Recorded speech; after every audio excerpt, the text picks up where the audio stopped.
નમસ્કાર. આજે આપણે એક એવી ઉજવણીની વાત કરવાના છીએ જે દુનિયાભરના કરોડો લોકોને જોડે છે.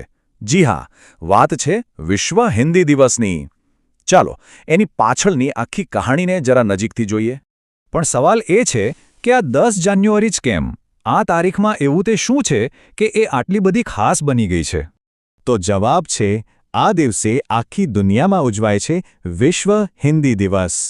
અને આ દિવસ પાછળનો હેતુ, એનો મકસદ બહુ સ્પષ્ટ છે.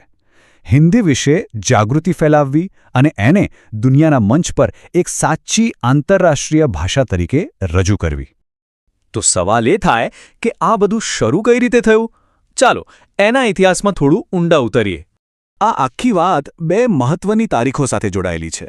પહેલી 1975ની 10મી જાન્યુઆરી, જ્યારે ભારતના નાગપુરમાં પહેલીવાર વિશ્વ હિન્દી પરિષદનું આયોજન થયું. અને પછી ઘણા વર્ષો પછી 2006માં ભારત સરકારે એ જ દિવસની યાદમાં સત્તાવાર રીતે 10 જાન્યુઆરીને વિશ્વ હિન્દી દિવસ તરીકે ઉજવવાનું નક્કી કર્યું. હવે આમાં એક બહુ જ રસપ્રદ વાત છે. એ છે હિન્દીનો ફેલાવો. આ ભાષા કોઈ સરહદોમાં બંધાયેલી નથી. અને આ ઉજવણી કોઈ એક દેશ પૂરતી નથી, કારણ કે હિન્દીની અસર, એની પહોંચ એ આખી દુનિયામાં છે. જુઓ, હિન્દી બોલનારા લોકો ક્યાં ક્યાં નથી. પાકિસ્તાન, નેપાળથી લઈને છેક Germany, Britain, USA, New Zealand, Uganda, UAE, અરે ગુયાના, મોરિશિયસ અને દક્ષિણ આફ્રિકા સુધી.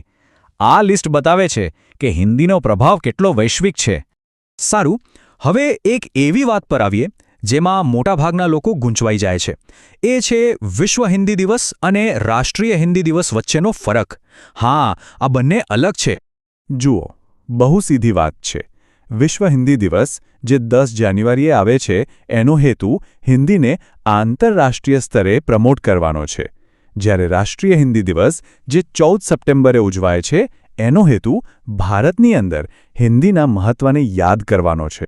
એટલે કે એક તારીખ છે દુનિયા માટે અને બીજી છે દેશ માટે.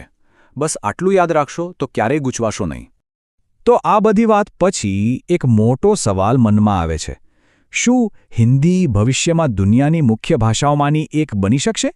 આ એક એવો પ્રશ્ન છે જે આપણને બધાને વિચારતા કરી મૂકે છે. मेरी वीडियो वायरल कर दो, मुझे भी थोड़ा फेमस कर दो, दुआ